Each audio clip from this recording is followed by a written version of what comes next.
How's it going, guys? Welcome back to another video from Modern Martial Fitness. This time our video is actually going to be geared a little bit more towards you other martial artists out there. And one of the things I personally would like to talk about is application.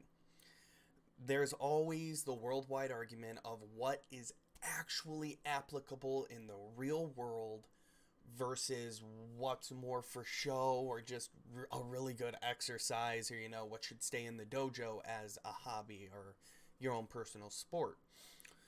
And one of the most modern things right now that people say is applicable on the street is MMA. And MMA is kind of what Bruce Lee was the grandfather for, in the idea that you kind of take the best points or the strongest facets of each martial art that you found has worked for you or works for the average person, and you put it all together into one unit. So traditional MMA, what we see today, tends to be a lot of judo and jiu-jitsu, your grappling and throws. You have your Muay Thai for strikes and being in the clinch. You have your boxing for head movement, basic footwork around the octagon or the ring or whatever it may be, depending on the association you fight for.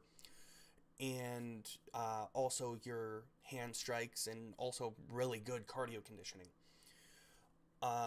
Those tend to be the main facets or the main styles that are focused on in the world of MMA.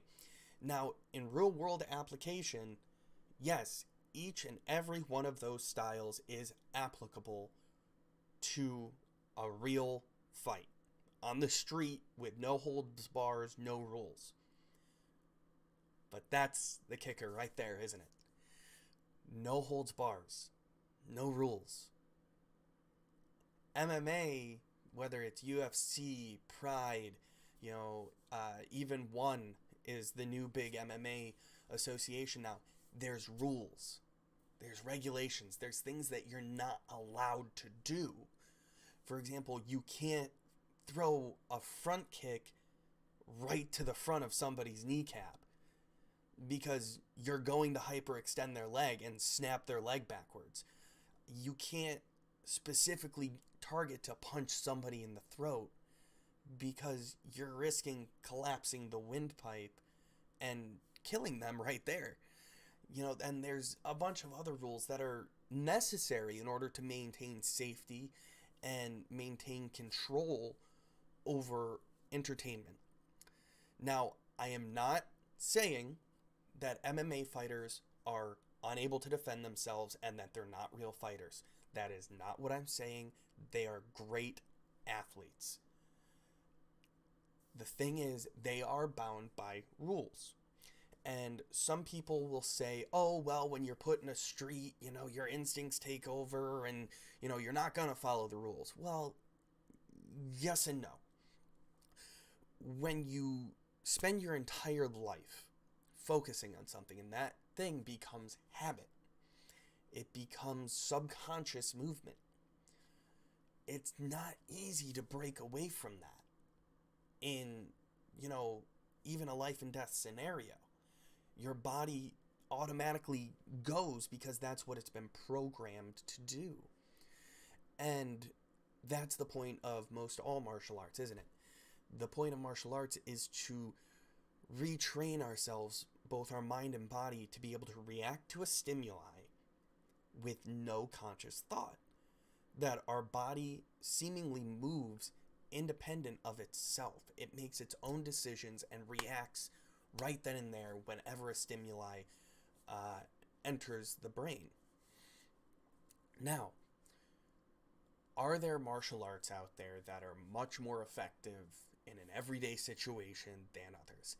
Yes, I don't think there's a single martial artist in the world that will say otherwise. However, I do believe that a lot of different styles catch a lot of flack for being supposedly ineffective because the practitioners demonstrating don't know how to apply what they know. The Chinese martial arts are one of the biggest issues with this. People are always saying, oh, tiger style this, crane style that, it don't work in a real life and death situation. Well, yeah, a lot of the movements are very embellished and they're big and boisterous and, these very fancy movements. And that's not going to work in a real life fight where somebody's just going to walk up to you and just start swinging and doesn't stop until you're, on the ground, unable to move, or you knock them out and defend yourself effectively. But there are ways to apply those techniques to a real life situation. The problem is they never train in such a way that they learn how to apply them. If we'll stay on the topic of the Chinese martial arts, because Shaolin Kung Fu, another one, it's worldwide, everybody knows Shaolin, the two different northern and southern Shaolin, and everybody gives them crap saying, well, yeah, they're well conditioned, but they're monks and their style doesn't really work and MMA fighters would whoop their ass. Okay, maybe some of them they would. But there's a reason that for hundreds upon hundreds of years, Shaolin was the king of martial arts. It was a way of warfare. That's the exact definition of a martial art. It is the military way or the way of war. And the Shaolin martial art, though derived from teachings that the Bodhidharma learned of Kalari Payatu, which is considered the absolute forefather of all martial arts, Shaolin gave birth to almost every other Eastern style because it was a truly complete system. It had striking with the hands and the feet. It had footwork. It had grappling. It had throws. It had joint locks. And it also taught about the human body itself. It learned about the joints. It learned about the musculature and the organs. Because the point of it was to learn how to heal the body as much as it was to destroy the body. Now, saying this, I think we as a martial arts community put too much pride in MMA and don't give enough credit to other martial arts that are considered traditional. Kali is a very ancient martial art from the Philippines, and it is a deadly art. It is a very well-developed art meant for warfare. It is meant to kill. Pencak Salat is another one meant to kill. It is, now some of the movements might be obscure. They might not be practical when you're first seeing the forms done, but when you break them down and put them into a real life scenario and put somebody who knows how to apply their knowledge to react properly to a stimuli, then it becomes much more effective than you would think. Whereas MMA, you're looking at somebody who's training to fight another person who's been trained in the same exact style that they have, which is essentially, and I'm going to get some flack for this, but it's educated brawling. There's very, very few MMA fighters who stick true to techniques when they're getting a fist thrown in their face. And I'm not saying other martial artists do. Everybody's gonna, cover up when they start getting swung on. But when I sit down, and I enjoy watching the MMA, but when I sit down and watch it, everybody ends up kicking the same way, punching the same way, grappling the same way, looking for the same exact submissions, when the human body is able to react and impact another body in much more efficient ways than what's shown in the ring. So just because you see something done on TV in a ring and you see this guy beating the crap out of the other guy doesn't always mean that it's the most efficient, because it's what you know and how you apply it. And that's where I feel like we've gained a big rift in the martial arts community, is there are these traditional martial arts with amazing techniques that, sure, when demonstrated could seem very embellished and, over the top and unnecessary. But when you put it into a scenario, a real life scenario that isn't pre-choreographed, it's no longer a question of the technique, but can the practitioner apply it to a completely randomized, unchoreographed stimulus? And that's something that I believe Bruce Lee said best during one of his interviews, is there's no style that's better than another. It's who's better on the day, who applies their knowledge and their techniques better to the stimuli given by their opponent, the other person that they're facing. And that's something I really think the martial arts community as a whole needs to remember, is no style is better than another.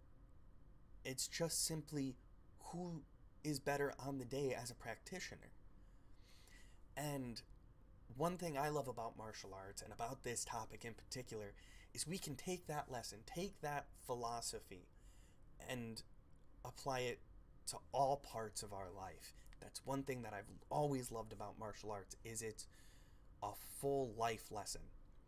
So if no style is better than another, and it's simply who's better on the day, well, we can look at that just as our fellow man going through day-to-day life. No man is better than another. And if somebody is rude or mean to you, maybe they're just not doing that well that day. Maybe you're simply doing better than them in the, grand scheme and the grand game of life than they are at that time. That doesn't mean we should just write people off. That doesn't mean we should just completely ignore them or cast them aside and say, you're not worth my time. Everybody has potential. Everybody has potential to be an amazing person and to share amazing gifts that are only unique to them. Just as every martial artist has the potential to grow in their particular style and their applications that only they can apply in their specific way. Because we're all individuals, but we all have good days and bad days. We're all gonna win and lose. But style doesn't matter. The individual doesn't matter as much as the given day. And that's something I really think we as a martial arts community need to get back to, is MMA is not the end-all be-all. Traditional styles don't have all the answers. And that's why competitions were bred between different styles, was so that we could grow and learn, and that we as individual practitioners can grow and apply and become the best version of ourselves that we can in the most consistent way possible. Think about it for a little bit. If you like the video, go ahead and hit the like button. If you want to see more, punch the subscribe button. Comment down below. I would love to hear your guys' thoughts, especially those of you from the martial arts community.